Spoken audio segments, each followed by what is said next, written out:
What's up, everyone? Thank you for coming back, checking out the very first video here. Or if you're new to the channel, welcome. And I've decided, first off, before I get into the content, I want to say that I'm trying to keep these videos as short and concise and to the point as possible. However, I also don't want to censor myself in the way I present the content. I'm not going to script any of this. This will be straight off the top of my head exactly what I'm feeling in this very moment. So it's going to be as raw as humanly possible. And as a result, sometimes that means there will be inefficiencies in speech, in delivery, whatever it is. But that's part of the process. And I've decided that that's what I'm going to do. So just a heads up.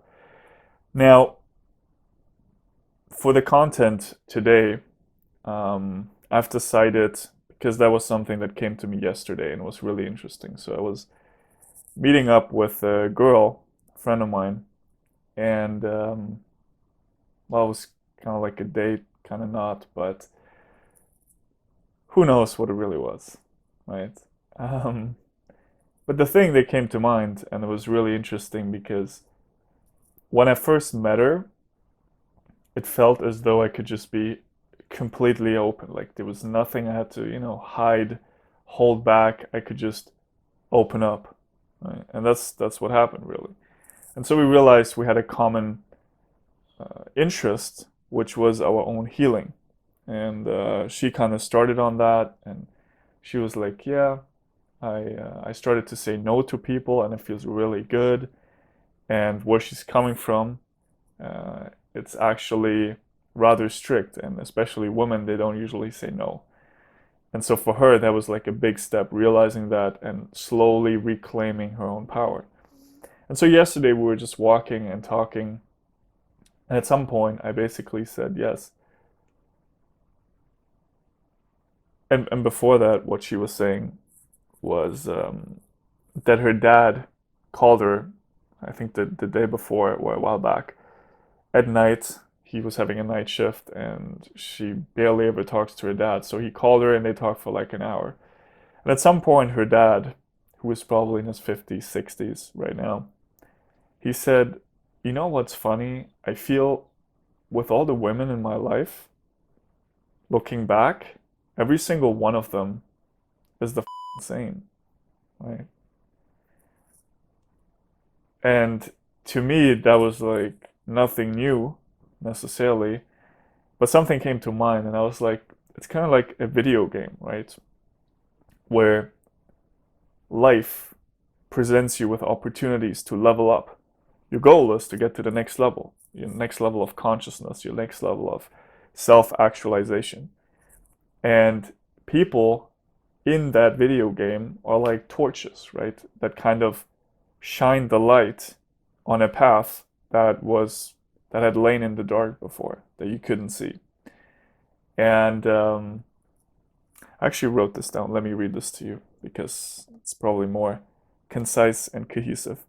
So I wrote down, the people we attract in our life are like torches in a video game, illuminating that which had previously lain in the dark.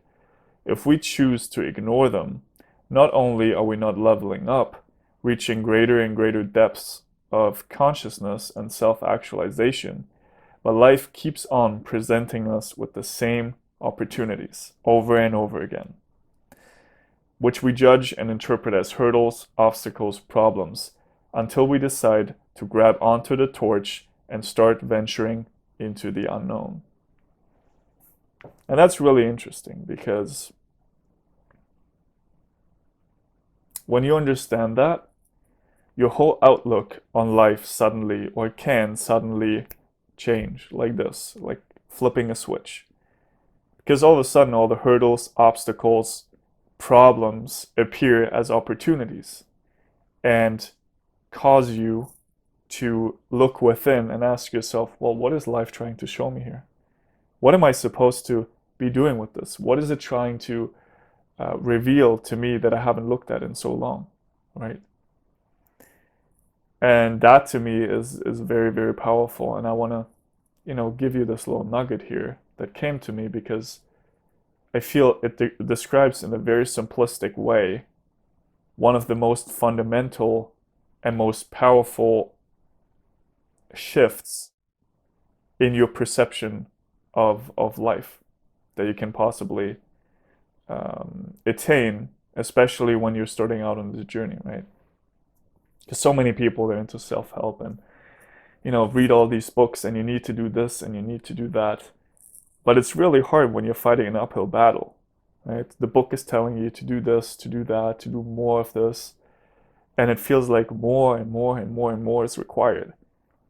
But at the same time, because there has been no shift in your perspective, it's like you're still seeing the things as problems. You're still seeing the things as obstacles that are actually opportunities, right?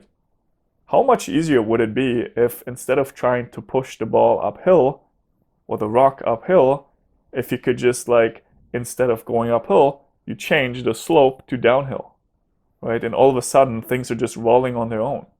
You don't have to apply a lot of force. It's so much easier.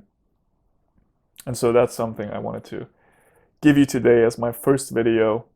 I hope you enjoy it. If you do, hit that like button, hit that subscribe button. There's more cool to come. And I'm really grateful you're with me on this journey. Thank you so much. Bye.